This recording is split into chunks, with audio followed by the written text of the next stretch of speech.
Hi folks, my name is Cruz. I work for Pachamama Coffee, and today we're going to be talking about and walking you through a modern day classic in the brewing world, the Hario V60. Found commonplace in coffee shops and houses across the country, from kitchens to offices, the Hario V60 is an incredible tool because it is both simple and sophisticated. What we'll be talking about today is the pulse pour, because it's a very common way to brew a really incredible cup of coffee. First thing we're going to do is we're going to bring our water up to boil. The ideal brewing temperature of water is between 195 and 205 degrees Fahrenheit. Now, if you don't have a way to measure your water, have it 20 seconds off of a boil. So we're going to put our cup onto our scale, put our V60 onto our cup, and then put our filter onto that. What we're going to want to do now is to pre-rinse the filter. This does two things. This removes the papery taste that might be found in the cup, and then also will preheat the vessel. Once that is already wetted through, you're going to lift off this V60 and dump out the water.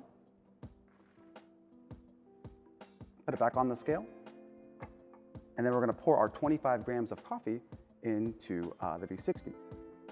I've already pre-weighed it out for this purpose. The next thing you're going to want to do is you're going to level the bed. We level the bed because we want an even extraction for brewing.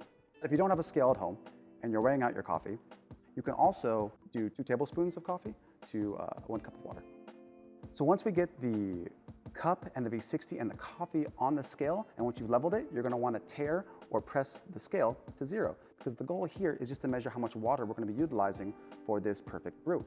So our water is up to temperature, it's 20 seconds off of a boil, and then we're going to do a pulse pour. So the pulse pour starts with a bloom, and then 1 pulse, 2 pulse, and 3 pulses, which will eventually be 400 milliliters. We're going to start the timer as soon as we put the water touch the coffee grounds. And we're going to do double the dry weight. So if we put 25 grams of coffee in here, we're going to bring it to just 50 milliliters of water. It should fully immerse the coffee grounds, so all the coffee grounds are covered. And this period is called the bloom because it begins to rise as the gases from the roasting process are released. That's CO2 and everything else. These gases can interfere in the brewing process, which is why we do the bloom. We'll do that for about 20 to 30 seconds or until it stops bubbling, and then we're going to do our first pulse. Now we're going to work in concentric circles, outward and inward, to fully cover all of the coffee grounds, and then we're going to bring our pulse to 200 milliliters in here, which will just be about 1 inch from the top of the V60. We'll let this go for about 30 seconds or until it starts drawing down. The drawing down process is when the brew begins to lower. And once it gets to about 1/2 inch or about halfway, we'll start the second pulse, repeat that process, and we'll go on to the third pulse as well.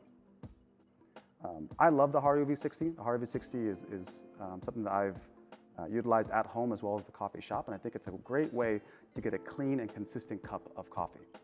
So we're done here. We'll go to the next pulse. Once again, outward and inward. Nice steady stream. Not too heavy, not too slow.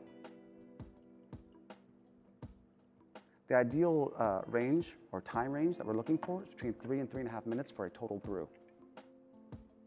You'll notice that second pulse, I filled it up to the same line that the previous line was of coffee, all around here.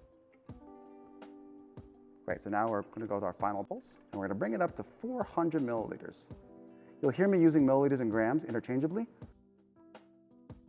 The reason why that is in the metric system, 1 gram of water is the same as 1 milliliter of water.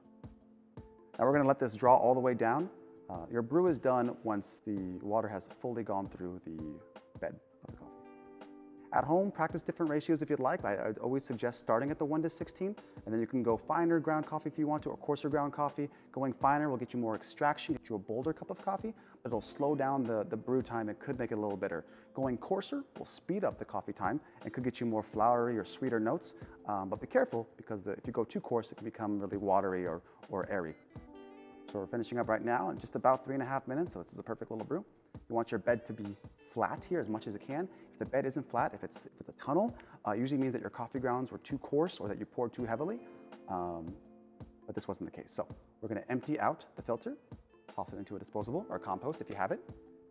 Once you've removed your filter, you remove the V60, remove your cup from the scale, put that over to the side, and then let the temperature rest for just a touch of time. It's because coffee is best enjoyed when it's not so hot where you can actually enjoy the experience. Too hot a cup of coffee and you're gonna burn your mouth and you're not gonna taste the full flavor of the coffee. So I say put it to the side, clean up a little bit, and then find a nice comfy place in your house to sit, relax, open up a book, and then enjoy your cup of coffee. Thank you so much for joining me and brewing this cup of coffee.